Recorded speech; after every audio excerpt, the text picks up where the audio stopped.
¿Quiénes eran los celtíberos?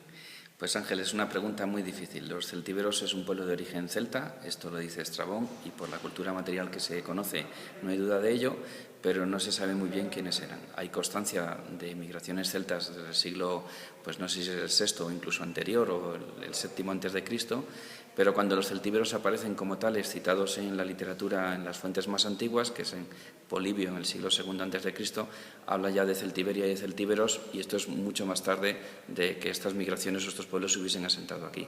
No sé decirte quiénes eran los celtíberos. Que eran celtas, seguro, pero nada más que esto.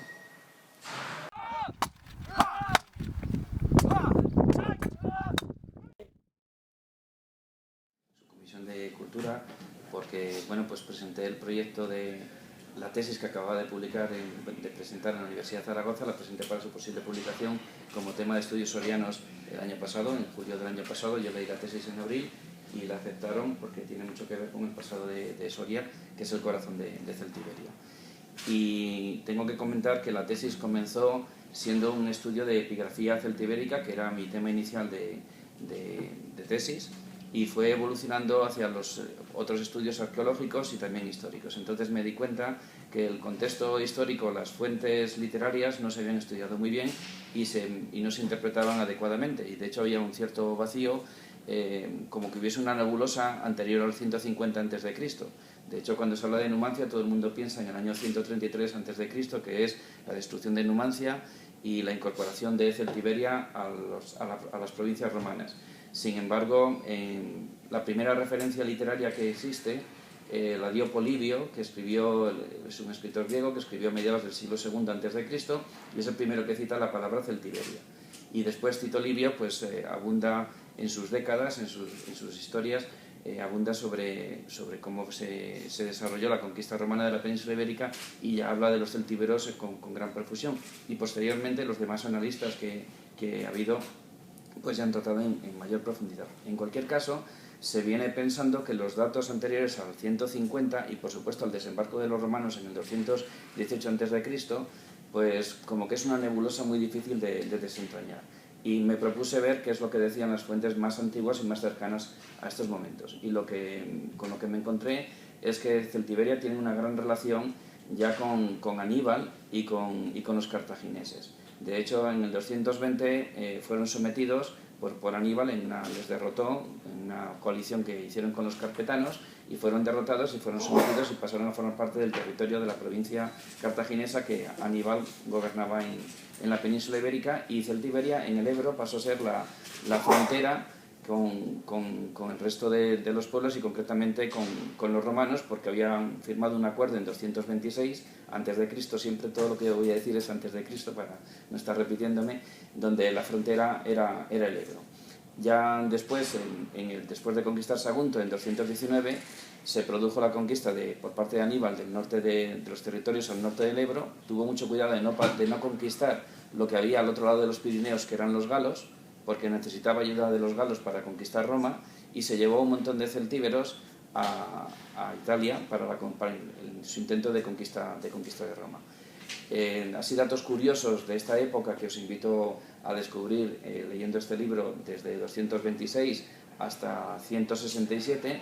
Datos curiosos es que, por ejemplo, la primera vez que por acabar lo que he dicho antes, en 217 los romanos, en 218, a finales de 218, desembarcaron en la península ibérica, en Tarragona, y derrotaron al ejército cartaginés que había al norte del Ebro.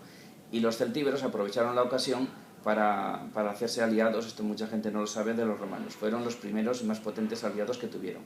De hecho, posteriormente, en ese mismo año, en 217, los romanos los escipiones pidieron ayuda a los celtíberos, y tampoco suele constar que los celtíberos fueron el único pueblo indígena que fue capaz de derrotar a los cartagineses. Les infligió una grave derrota al norte del Ebro, al ejército del hermano de Aníbal, de Asdrúbal. Y gracias a eso, Celtiberia mantuvo su independencia a lo largo de toda la Segunda Guerra Púnica, y posteriormente fue muy respetada por los romanos, hasta que en 179 fueron derrotados, pero no fueron anexionados, y en 133 fueron ya nuevamente derrotados ya las ciudades-estado, concretamente Numancia, y fueron ya anexionados a las provincias romanas.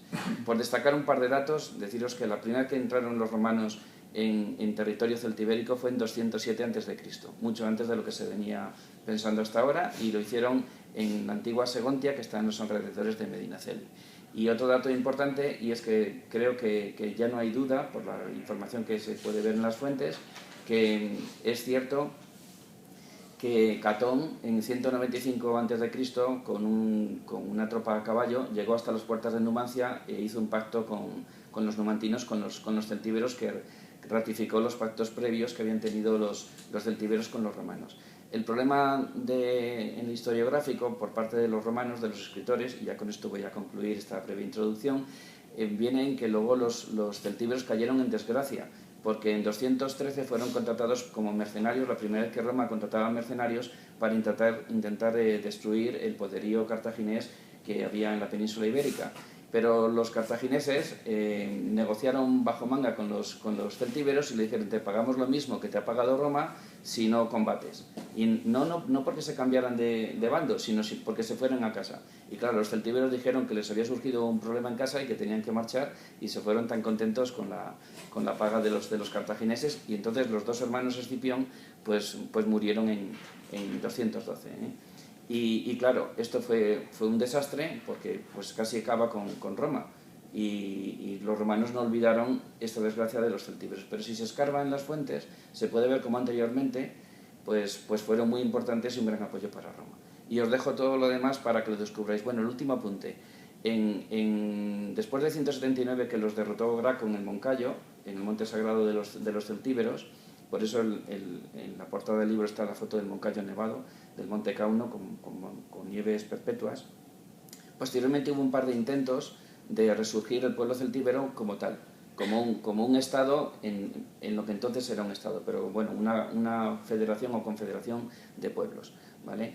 Y hubo un par de intentos, el último en 170, y los romanos se hartaron ya de que se les sublevasen los celtíberos, y entonces dividieron el estado celtíbero en 4 partes. De hecho, Estrabón dice que fueron divididos en 4 partes.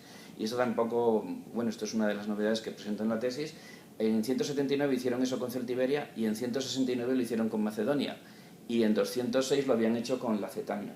Entonces era una práctica también de Roma para evitarse que los pueblos se les siguiesen sublevando. Siento tanto dato y que os he aportado, y con esto, pues, si queréis hacerme alguna pregunta, queda a vuestra disposición.